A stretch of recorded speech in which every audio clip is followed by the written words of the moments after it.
Well, we talked about it last night. We've talked about it for the last, I don't know, off and on for about half a year.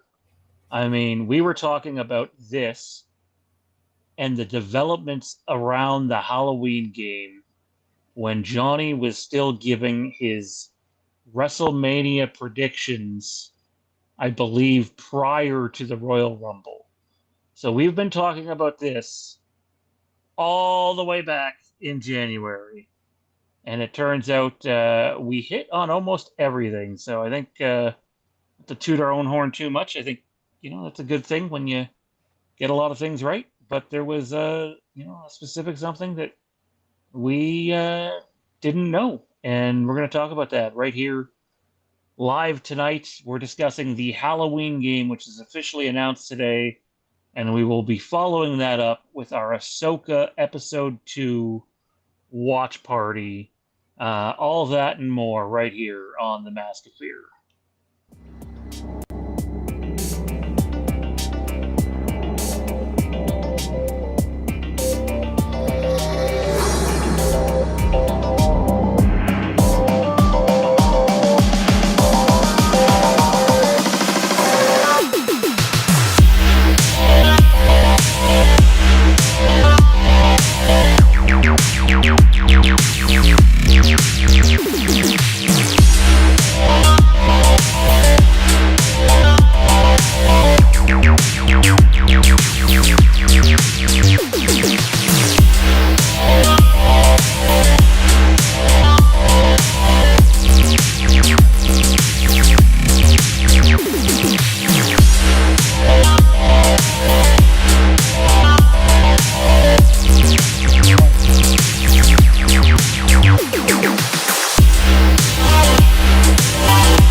Welcome to the show, everybody.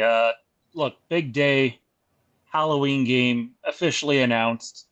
Lot to get on. A lot to discuss that did not get discussed earlier today. Crazy day. I can honestly say there was a 20-minute period today where it was the most crazy 20 minutes of my content creation life in 10 plus years doing content creation on the internet. And I'm going to actually walk people through that in a second. But first and foremost, Randy, how's it going tonight? It's not too bad. It was a good Dynamite tonight, and I'm off for the next couple days, so I got a nice extended weekend. And yeah, I was pretty pleasantly surprised and happy to be wrong about my prediction for what the news was today. Well, your prediction could theoretically still be right for the October announcement. Okay, I get it. Which is not this. Also joining us, Mr. Fabulous Threesome himself, Johnny V. What's going on? Not a whole lot. Yeah, like I said, great episode of Dynamite. Big news Wednesday. It's been a good day. All right. Speaking of days, let me take a moment before we get into this to describe my 20 minutes of hell today. And let me tell you, we've been a part of live streams back in the COVID heydays with Halloween Kills and the trailer dropping, and it drops as we're live, and there's 200 people in here waiting for our reaction in it, and between the people on the show and a few chat mods, you just couldn't keep up with the chat and everything going on. Those are crazy times. This was a different level of crazy. This was a story that if you've been watching this channel for the last better part of a year, we've been covering at length. So naturally, I wanted to make sure when they tweeted out or whatever it's called these days on X that they would be making an announcement at 4:15 that I would be around for it. We have covered a lot on the channel. We've covered a lot on Patreon. If you've been tuning in, you know how much we got correct on this deal. And I wanted to be there live while it happened. And so I thought, you know what? If I'm live by about 3:55, I'll be good. We'll be good to go. 20 minutes build into the announcement, right? And about 90 seconds after we were live, friend of ours tagged me and they're like, "Hey man, here's the trailer." And I'm like, "Pardon me?" It's like, "Here's the trailer." And it's like, "Oh, for the love of God, come on." Like we just got live and I'm being handed the trailer for the game. The teaser, if you will. They're calling it a trailer, but it's a teaser. And it's like, it's not even 4:15 yet. So I'm queuing that up so Matt and I can do a reaction to it, not knowing if it's going to get pulled down or not. And I head on over to the Halloween Movies account on X. Nothing. There's no link to the trailer or anything. Not a damn thing. Halloween Portal, nothing. And it's like, okay, so press releases then at 4:15, which means we got 15 minutes here to watch this trailer, dissect it, and then get ready for the press releases, which is likely to hold information that the trailers did. As you know, one of the sponsors of this channel is Colleague Nation. I am a co-host over on that channel with our buddy Ryan, who participates in Westeros content that we do. We have been covering a story over on that channel, which drives about 10 or 12 times the amount of traffic that this channel does, for about 6 weeks. And much like with the Halloween game, it was insider information from former team employees of the teams that we cover over there. NASCAR related channel. And as I'm doing this, the 6 weeks to 8 weeks, whatever it's been, of hard work and tons of content we put out, they decide to be like, "Oh yeah, by the way, here you go. It's dropping right now." And I'm just like, "Oh my God, I can't be in two places at once. What the fuck?" And so I'm trying to tweet out the information that was dropped because you want to be a part of that too. There's people that pay over on that channel to be patron members, and just like this channel, just a whole different genre, right? And I'm trying to do that while on air doing this, and it's just super overwhelming. And then my stomach goes, "Oh, wait a second, what's that?" And then I get a message pertaining to that lovely little thing we teased last night, an announcement in October, which is still slated to come, that has nothing to do with the video game. That's probably going to make Randy's jaw hit the floor. You want more on that? You'll have to tune in Monday for Bannerman Banter. If you know, you know. And then I realized if I don't get to the bathroom, I'm going to puke my guts out. So all this going on, while being sick, while being poked with that, and then another person poking me being like, "Hey, there's single player details out for this. And there is an actual story mode. It's not just a challenge mode." And so like all within 20 minutes, I was overwhelmed. I thought about just retiring altogether and just being done with everything. Too much, too soon. Thankfully, Jade and the kids were not home at that time because it would have been even crazier. Just absolute wild turn of events. Let's dive into this, though. Sorry, I needed to get that off my chest. I mean, I got other crap out of my chest earlier, and let's get that off my chest. So yeah, they reveal the Halloween game. It is Gunn doing it with Elphonic, which we've talked about now for several months on here. No mention of boss team games whatsoever. No official mention of parting of ways with boss team games. But again, if you've watched this channel, you know that had happened. Further Point has been involved from the very beginning on this project. John Carpenter is an executive producer on this project. It is an asymmetrical horror game, but they heavily advertise the single player aspects of it too. So to dive into it, you have the asymmetrical horror, which I'll be honest, I don't know if you guys have you guys read any of the details about the game, or just watched the trailer? A little bit. I read a little bit just because I've been very curious, and since they've have other games that they've launched that are horror franchises, I was trying to kind of compare and see what was what. So, sorry, Johnny, what did you say? I couldn't really hear you. I said I just watched the trailer. Okay, so my big thing about this has been, are they just going to reskin friggin' Texas Chainsaw Massacre or Friday the 13th and put this thing out and it's the same old shit? And I mean, those games aren't exactly the same, but they're similar enough. And the answer to that surprised me. So we'll start with the asymmetrical horror part of this. The answer to that is no. They're not doing that. This is a different type of asymmetrical horror game.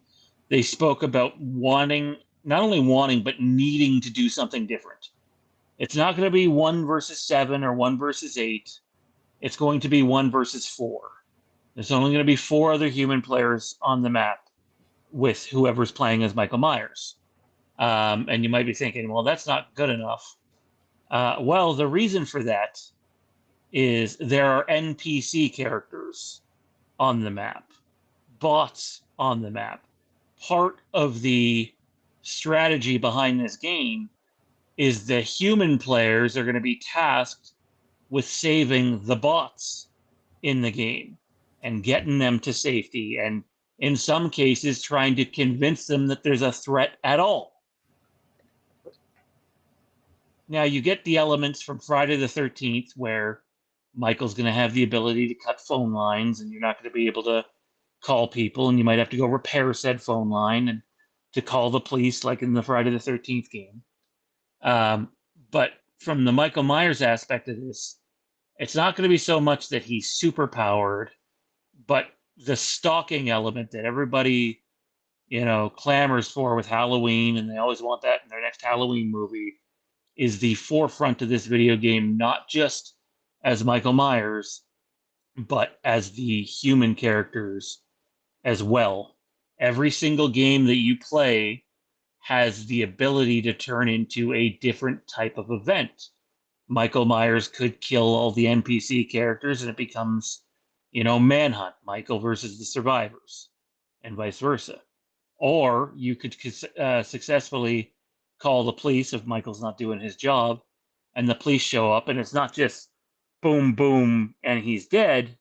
The manhunt for Michael comes with, help from the police or help from Dr. Loomis.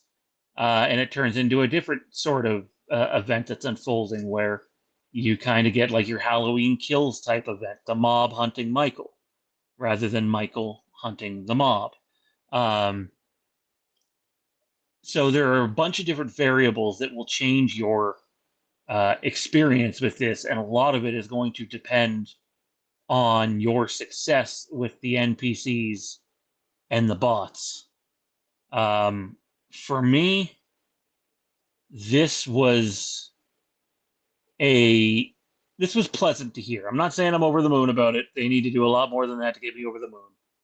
But I like the fact that they weren't willing to settle for just being Friday the 13th and Texas Chainsaw Massacre, and adding the NPCs into this does add an entirely different element. Adding the police into this where they don't just show up and plug Jason, in this case Michael, is a new, different twist. Having basically your game mode sort of change on you based on how the round is occurring is another new twist. Johnny, I want to go to you first. I know, you and I've kind of gone on about getting sick of asymmetrical horror. is at least please you. Now, them being able to execute this is an entirely different story that we could do 5 more live streams on. If they're able to execute this, is it a pleasant surprise that they're not settling for the same old thing?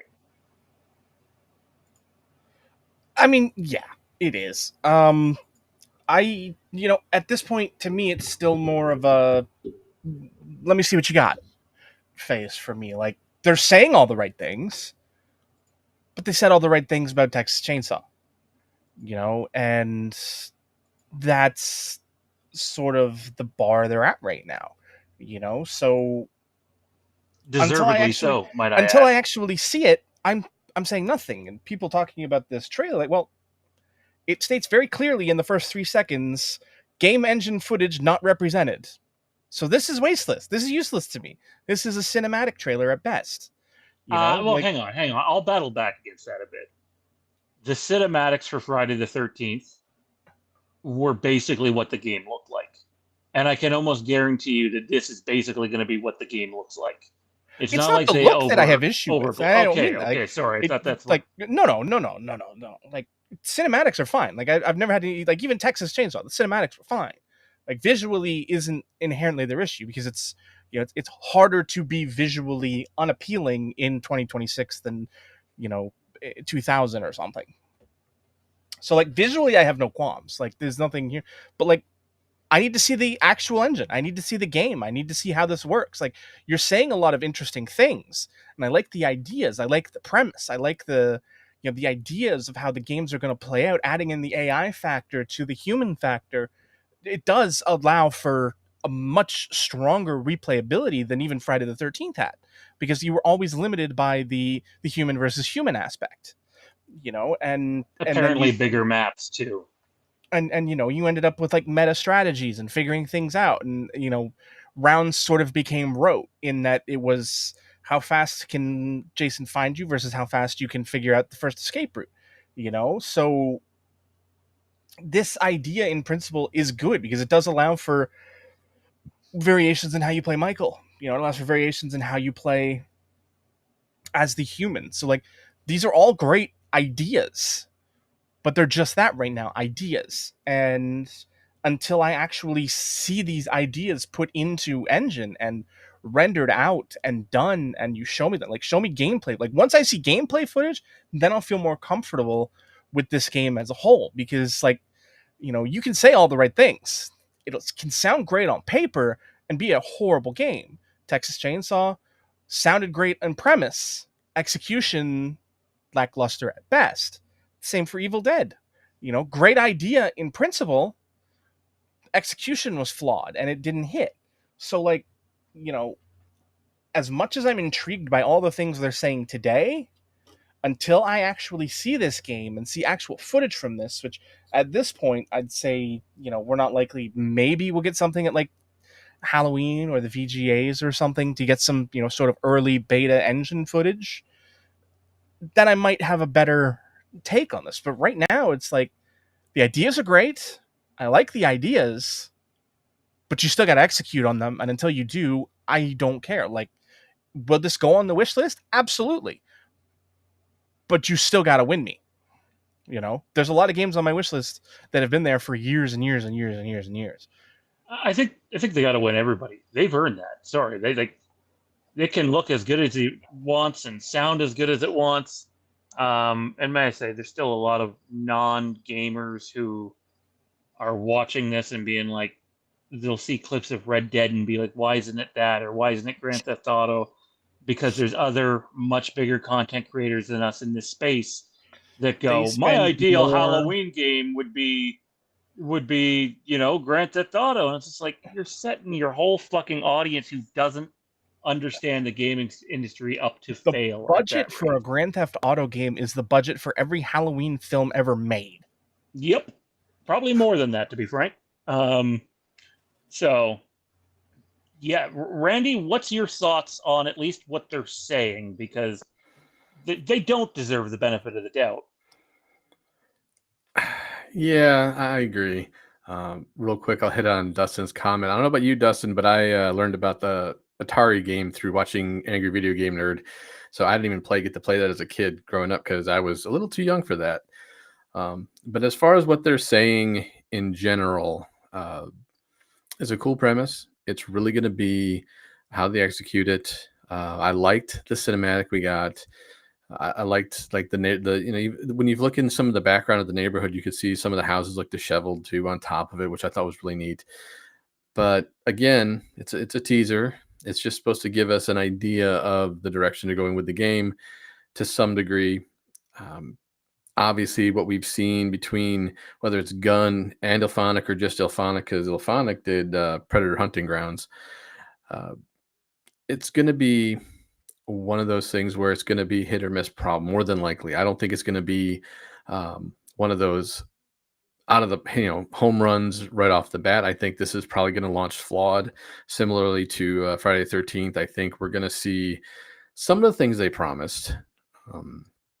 And some of the stuff that they did promise is probably not going to be perfect. Unfortunately, I think it's just going to be stuff that they're going to have to work on. Hopefully, they're not pushed to push this game out. I think that was one of the big things with, say, Friday the 13th, is that because it was a Kickstarter game, they wanted to give the fans something what they wanted, especially for all the money the fans put into it. This is different. This isn't a Kickstarter game.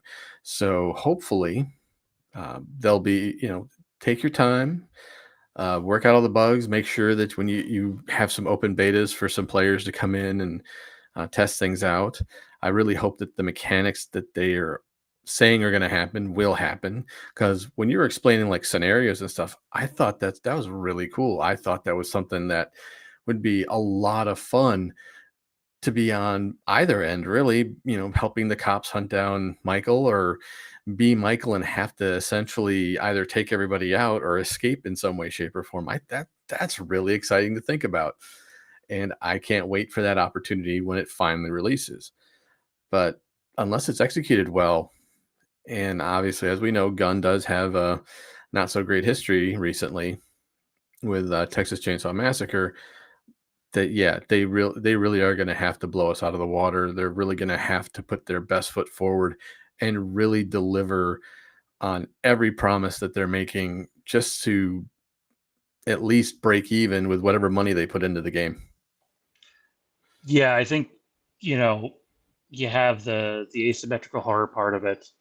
You have the offline bot part of it, but the thing they threw out today to really get people's heads turning was the story mode that they advertised, which they haven't done on their games. I think they know they got to earn some goodwill back here. Um, we'd mentioned, Matt and I did an episode of The Curse of Thorn, and we talked about when Boss Team Games was in charge, that there was at least a challenge mode. Not necessarily a narrative story mode, but a challenge mode. Well, I can tell you after reading an interview right before we came on here, they do have a narrative story mode in this game. Before we get into that, though, and you might be actually surprised whose POV the story mode is told from. But before we get into that, though, do you guys remember when we were talking months back about how people need to calm their expectations of what Halloween games will be featured in this game? Remember that? Because everybody thought we were going to get Halloween 1, 2, 4, 5, 6, 7, 8, the Blumhouse ones. Well, people, this game is exclusively Halloween 1978 and new events set around that time. There's no Halloween 2. There's no Silver Shamrock, although you could sign me up for that. 4, 5, 6, none of the other ones. This is a go back to 78. Certain, you heard 63 mentioned in the trailer. But this, for the most part, is a game set in 1978 based around the events of Halloween and other new events based in 1978, though, still. So anyone that was expecting 100 different versions of Michael is going to be disappointed. It's not happening. And to be fair, we tried to warn people to keep their expectations low. There are multiple maps. It's not just one. There's going to be more than one map, and my guess is more than two as well. So they have that going for them at least. Uh, brief thoughts here, guys. We're going to start moving on. Randy, I'll go to you first. Are you surprised at all that they're just really focusing on the first movie, and I'm guessing events that happen after the first movie that are now new?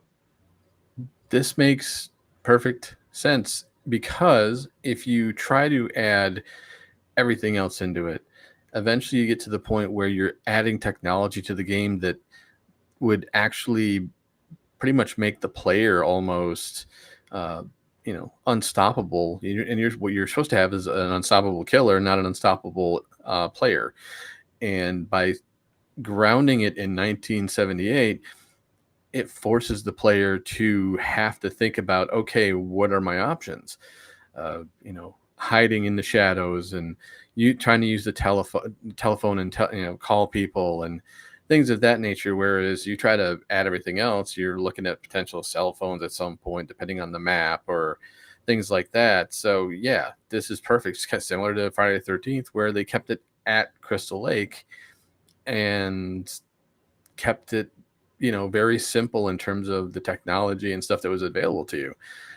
All I'm going to say is that since they are focusing on 1978, don't fuck up the mask. That's all I ask.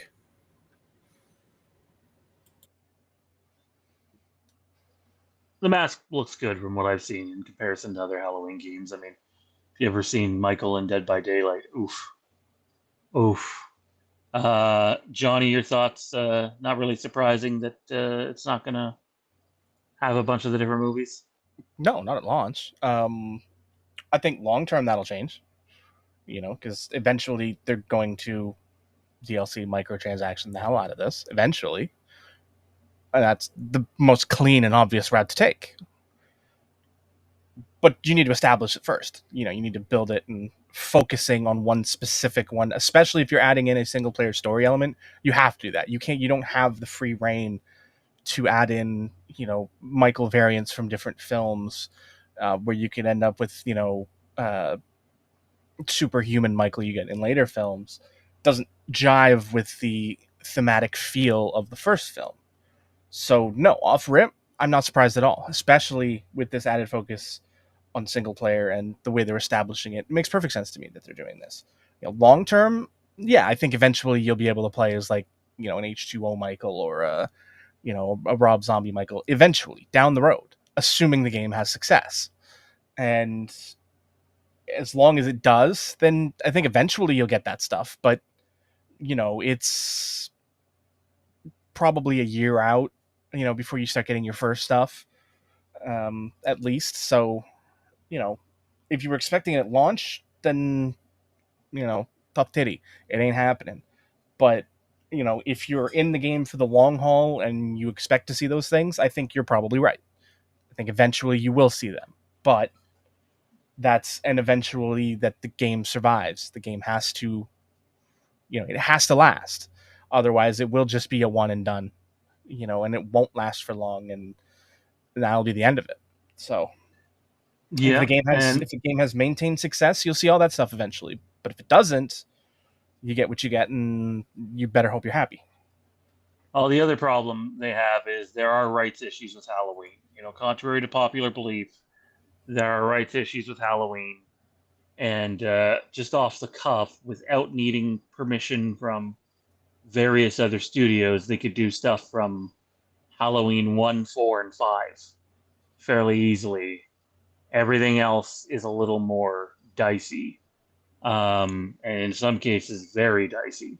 Doesn't mean that there can't be deals reached to allow that to happen, but um, in ways, Halloween mimics Friday the 13th in terms of rights issues. Just the Halloween franchise has never gotten in its own way to the point where it nearly kills the franchise.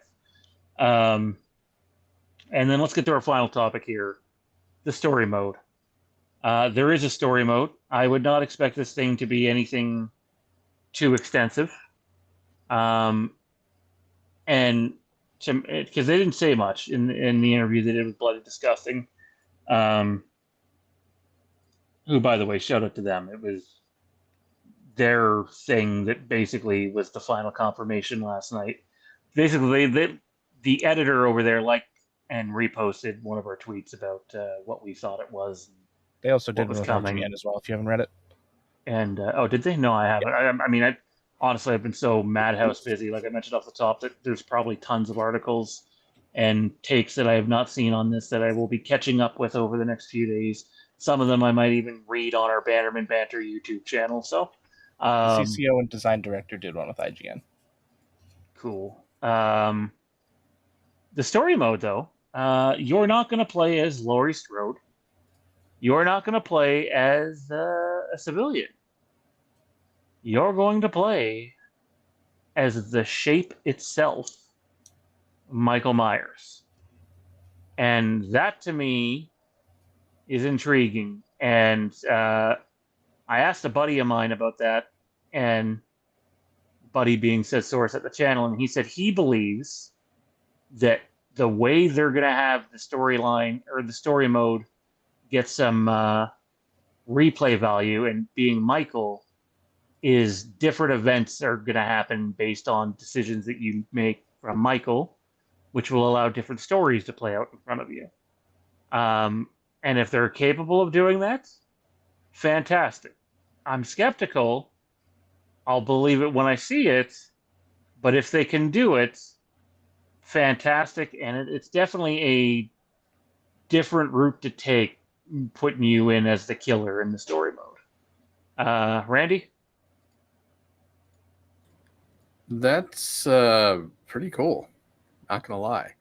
I definitely wouldn't have thought that we would get a story mode where you are Michael Myers. That's really cool. Um, it leaves so many possibilities, especially on how you approach things as Michael. So yeah, that's a nice little twist that I did not see coming. So kudos to them for being daring enough to essentially make you the killer in a story mode, because we rarely do we ever get that opportunity in any horror franchise that's ever had a game, whether it be, unless you want to go all the way back to Atari with Texas Chainsaw Massacre where you are Leatherface, and that's a long ass time ago. So yeah, kudos to them for doing that. Man, I'm going to have to now go YouTube gameplay footage of Leatherface from Atari. I've seen the Halloween stuff, but never that one. Johnny, thoughts on being the killer in the story mode? Not surprising. Not to me. I think if you went the other route and you weren't, it would be too intricate. There'd be too much. I think a story mode from the perspective of Michael is a much easier thing to do, especially for a company that's never gone down that route before. I think, you know, uh, I think story mode at the end is going to be more of a loose thing than a like super detailed, like cinematic heavy story mode. I think it's more going to be more of a, I don't want to say like a glorified challenge mode, but a more intensive, more variety type challenge mode, I think, is more what you're likely in store for than some deep depth, intricate storyline. Um, just based on the format, I think you'd have to do too much on top of what you're already doing to get that sort of deep, intricate story. Whereas you're going to have to reuse a lot of the multiplayer assets and the maps and things like that. So I think it's going to be more akin to a challenge mode story where it's just single player versus multiplayer, and the story is the events that are built in, so you'll get the randomized events, but it's more closer akin to a challenge mode than a storm. Like I think of like um the challenge maps from the Arkham series. I think it is more akin to sort of what I expect from a certain perspective, with a bit more depth of events, because they are randomized. There are more different things that can occur within the base of the game, or at least based on the ideas that we have, so of how the game will function and operate. So I think that's what it'll be closer to than a likely 3 to 4 hour story mode that tells one sort of linear story from start to finish. But I could be completely wrong. I mean,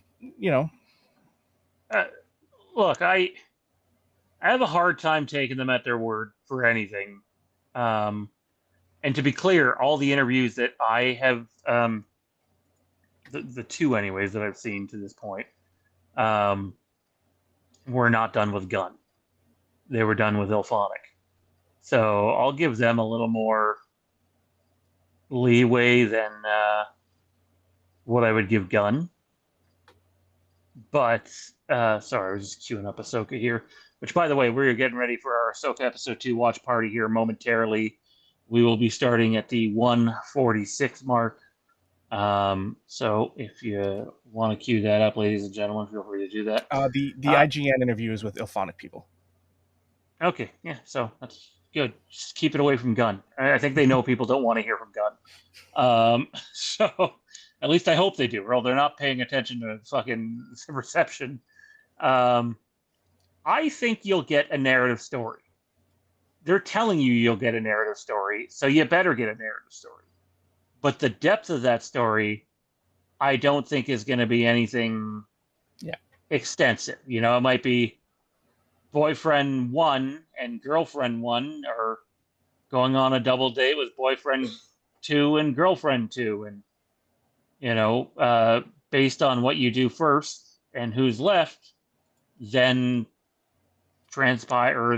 this set of events transpires. Or if you kill this other one, that set of events transpires. You're not going to get some 4-hour, 5-hour game. It might take, a couple hours to go in there and beat it. Maybe not even. But I also don't think they need to do that. I think fans just wanted a simple little story mode. Now, fans like me would have taken a Until Dawn or the Quarry Halloween game, but we've known for a long time that's not what we're getting. So I think if you offer something with a little bit of effort and you can deliver on it, I think that's okay.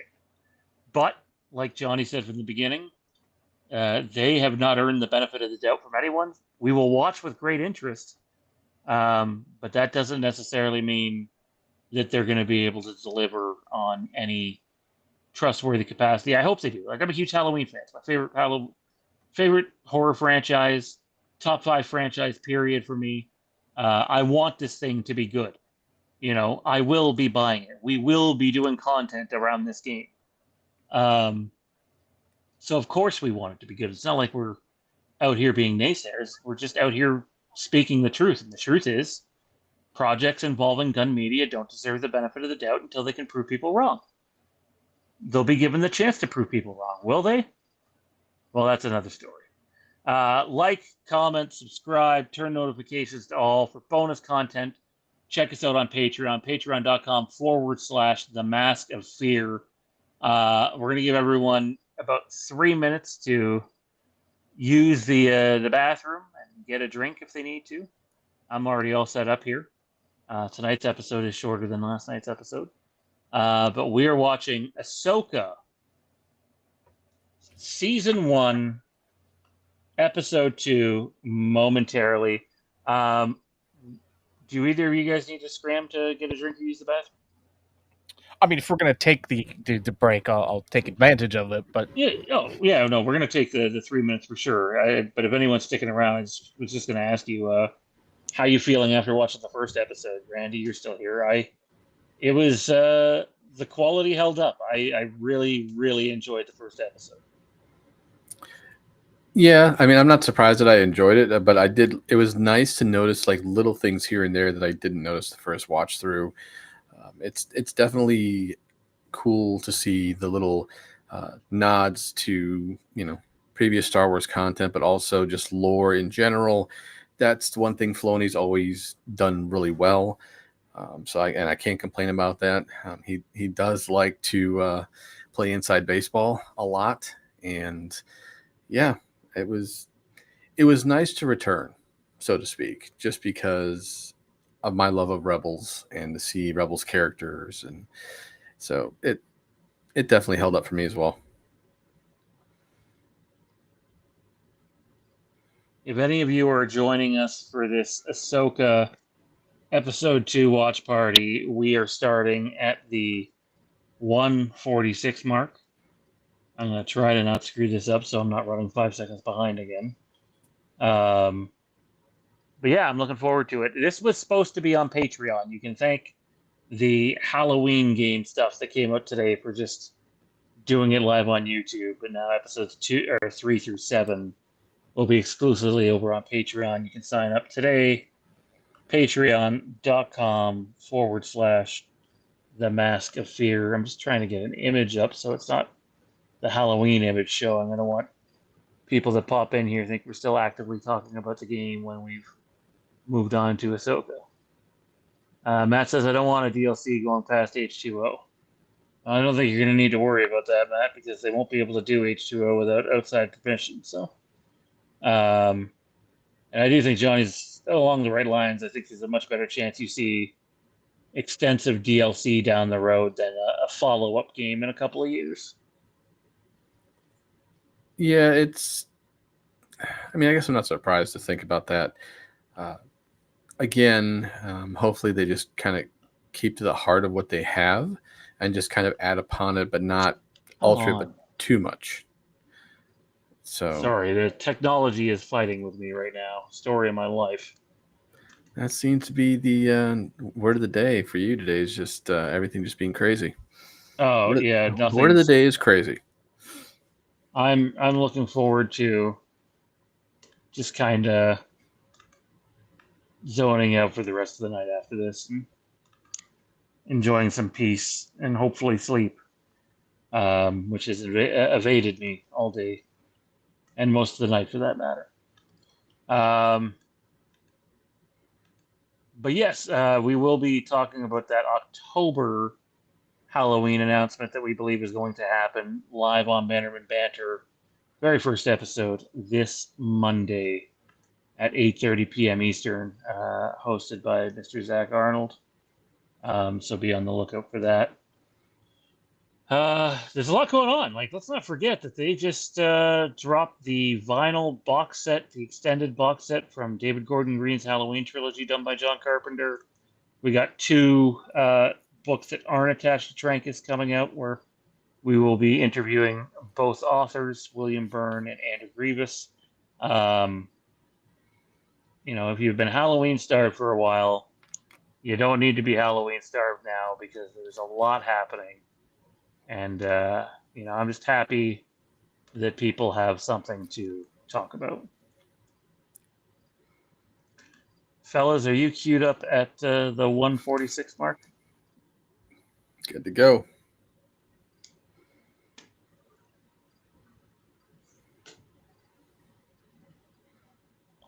I'm just trying to find what I did with my remote. Got it. All right, so I'll do a countdown from 3 and we will press play on go. Again, this is Ahsoka, Season 1, Episode 2. We did Episode 1 last night. That'll be live. That's live on YouTube. This one's live on YouTube. Episodes 3 through 7 will be exclusively on Patreon on Wednesday nights for the next, I guess it'd be 5 weeks. And then we will come back and do the finale live on YouTube. Here we go, though. 3, 2, 1, play.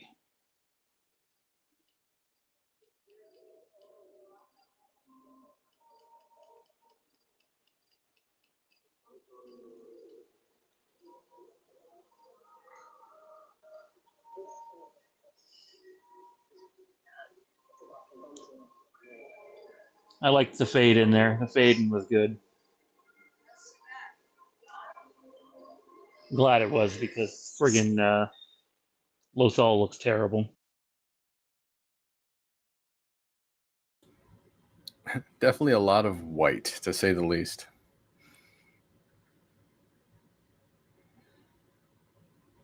I was gonna say it looks cheap. Well, I mean, if everything's white, you don't have to worry about the cost of color.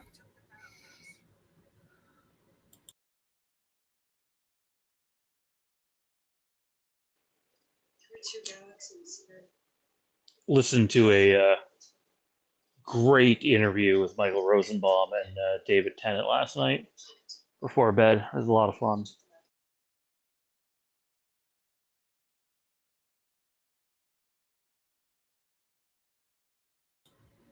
I imagine David Tennant's just is an amazing interview. Yeah, he was awesome.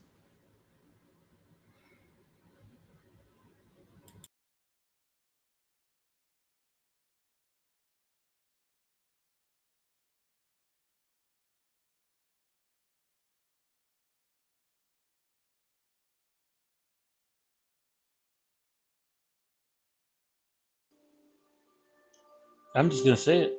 Ahsoka's a bitch. I mean, you're not wrong. And like I said, Qui-Gon's looking down going, wait, you survived that?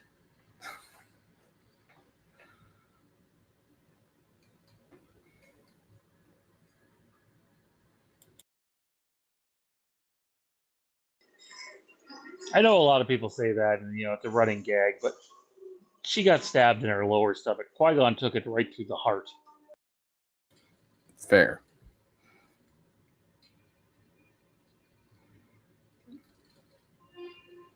Maybe if Qui-Gon's useless Padawan could have learned Force healing, then I'm saying that about my favorite Star Wars character.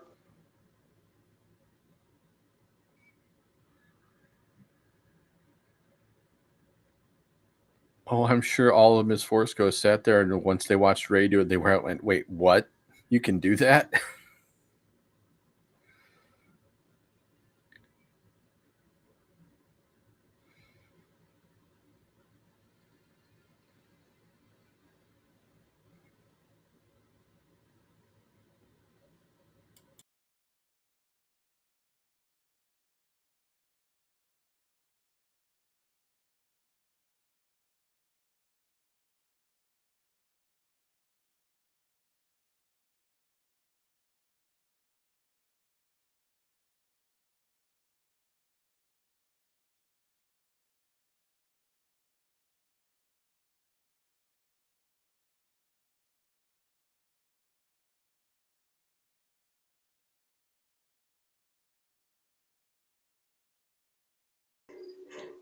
Ray Stevenson has such presence.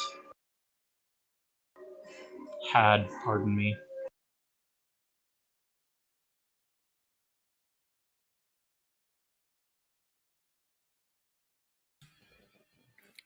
Yeah, that's why I know Rory McKay's going to do the best he can, but I just need to see a couple scenes to see if he has a similar presence, because that's going to be very important, I feel, to the character for season 2.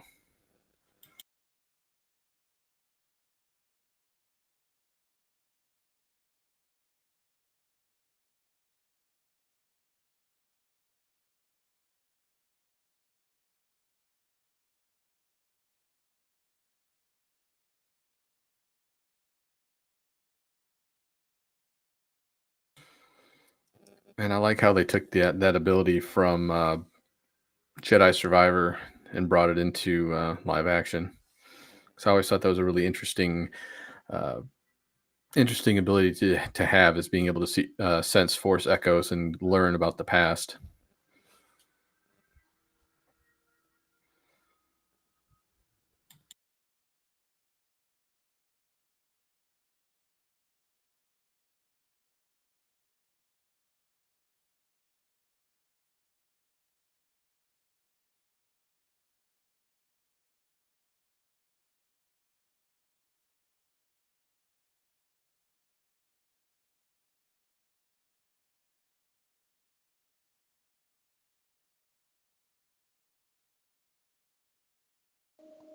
think with Rory McCann, I know there's a lot of people that are not a fan of Game of Thrones season 8. I'm more so not a fan with the rushed direction they took. But he's got some big moments during that season, big narrative moments where he shows some real range. Basically, in the last 3 seasons of Game of Thrones, he turns it on acting wise compared to the earlier seasons, and he is absolutely going to need to harness that for this role. Well, I mean, the character had to grow some. I mean, that was one of the big things about Game of Thrones is characters growing in some way, shape, or form. And the Hound was no different. He had to grow. He had to develop to where he could basically make it to the end. And you're right, he did have some really big moments that were he did an amazing job with.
That's a good one because you're a holic.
Good to see the New Republic is run just as well as the I don't want to call it the Old Republic because that's not accurate, but the Republic prior to the Empire.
Couldn't imagine the Padawan of Anakin Skywalker not being understanding.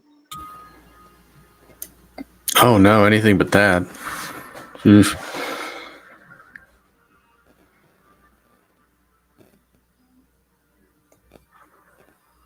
Obviously, for anybody who's watched Clone Wars, people are like, typical Ahsoka.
I like that Balon's nuanced and doesn't just talk like a Sith, and it's not, he doesn't deal in absolutes. Like the Jedi in him is very much still there.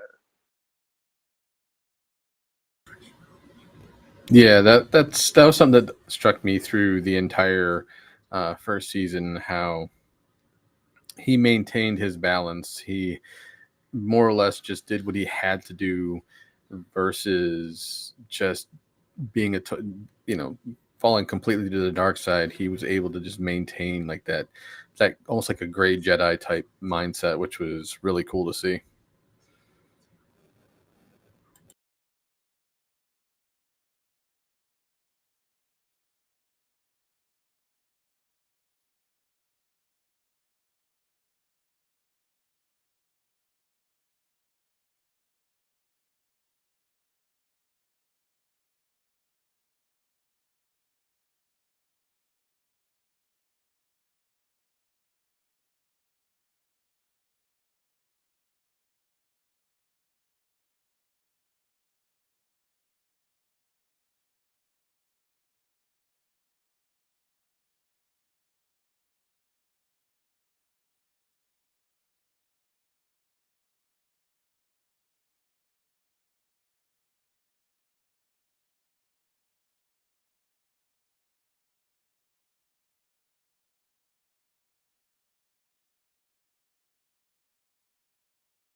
Never noticed that space station before the first time watching this.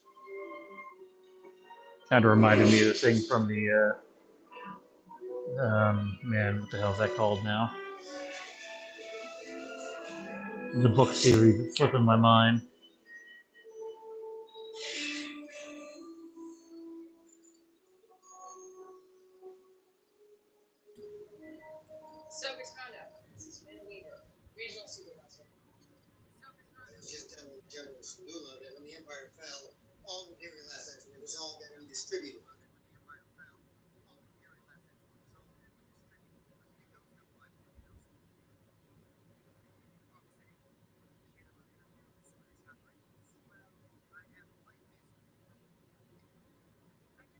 I just remember the first time when I watched this particular episode, seeing the Phantom like in live and just in live action for the first time. I got a little too giddy.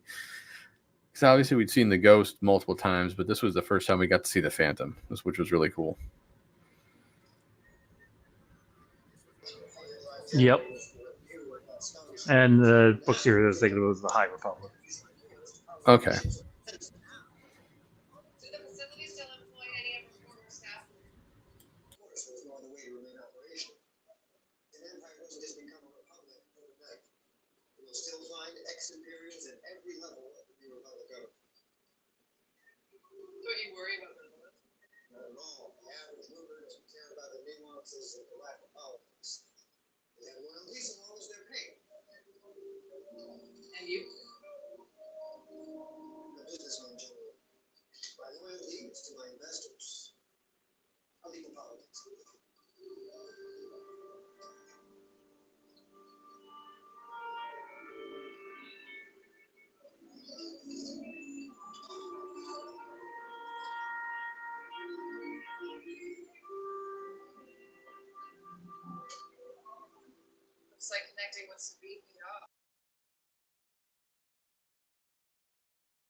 I like that Hera didn't just like submit to Ahsoka. That there was some battle back there. I mean, it wouldn't be Hera if there wasn't. But I don't. I always thought it was interesting how she's like, oh yeah, you just know when they're ready.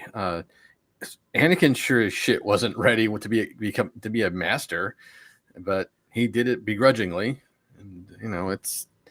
I don't know. It's almost like there's a mirror there in the sense of the dynamic between Anakin and Ahsoka, and then we have Ahsoka and Sabine in some ways.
doesn't matter. I never had the talent, the abilities.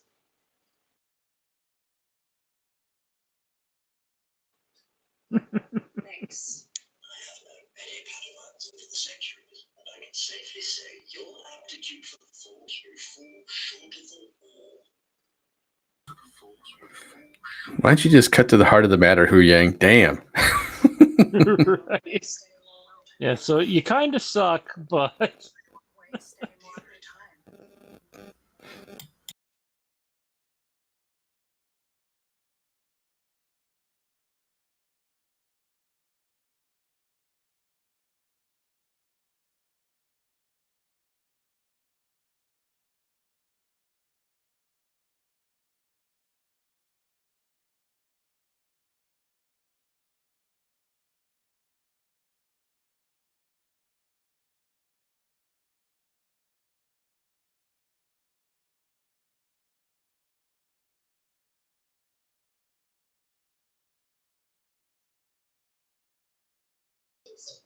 Other things though.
thanks, Dustin. I've been trying to keep myself muted.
I don't think they're going to be returning the port.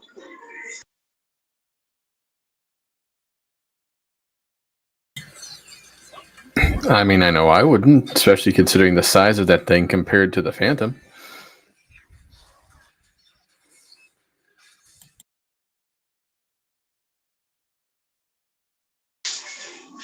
Size matters not.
I am curious what they're going to have for Shin in season 2. I don't know if they've left her with much narratively unless she ends up having to go up against Balon. Well, I remember that he basically said she needed to follow her own path now, and that.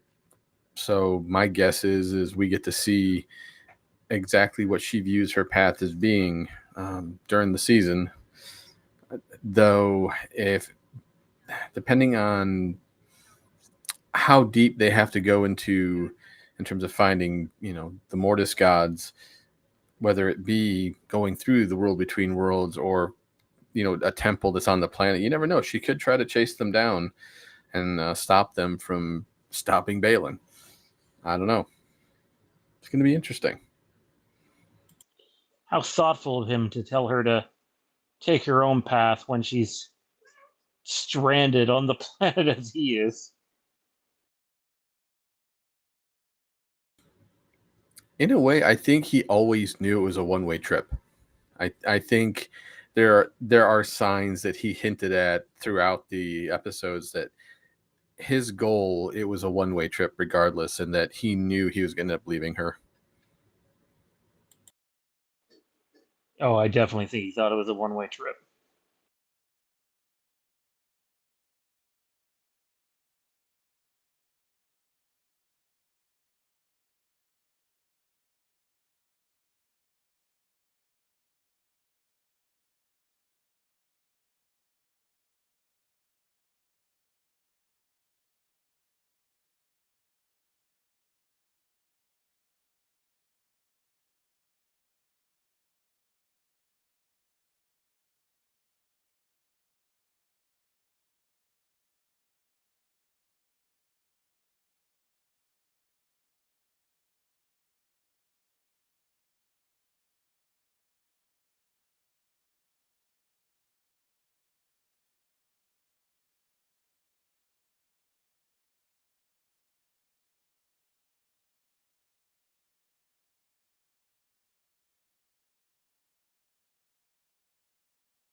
Sabine is pulling a Kanan.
Huh?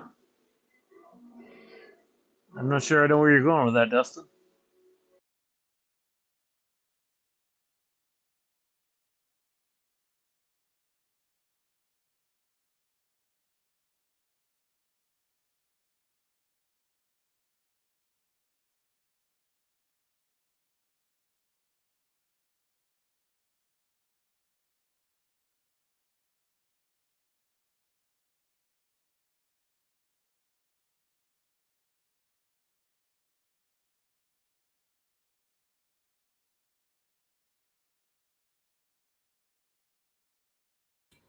I really like the job they did on the mural. It's almost exactly the same one we see at the end of Rebels, which I thought was very fitting. But it's just just recreating it and seeing it like that it really is cool. If I called the first episode really, really good, I'd call this episode just okay. This one feels like it's more of a setup episode more than just kind of pushing the story forward. We get a few things that kind of pushes things forward, but beyond that, it was more or less setting Sabine up for her character arc for the season.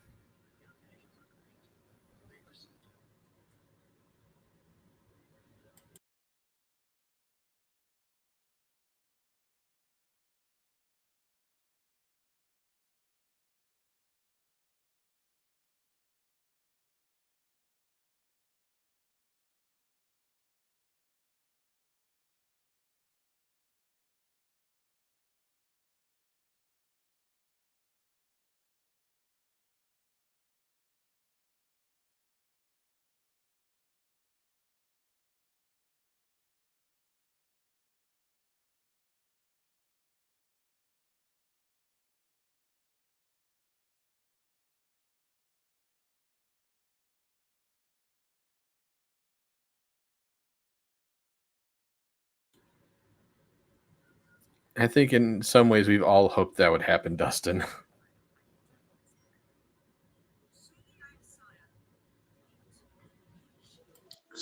Yeah, sign me up for that one, but I don't think it's ever happening.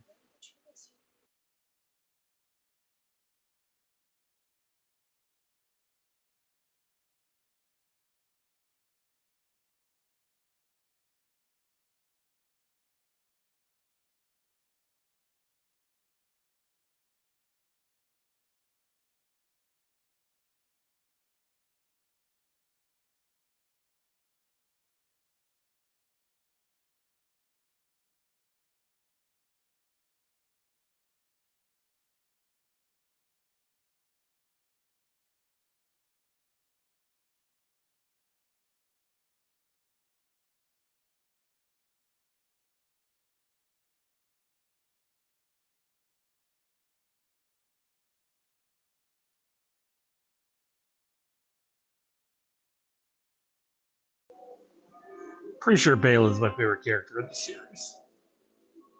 So much depth. Oh, absolutely. I mean, at this point, they should feel blessed they're getting Ahsoka chasing them and not Luke, because Luke would just wreck them all. Yeah, agreed. That being said, I gotta go use the little boy's room. That's gonna do it for us tonight, ladies and gentlemen. Thank you for tuning in. Thank you for checking out our Halloween coverage. And if you want to watch episode 3 with us, check out patreon.com/the Mask of Fear.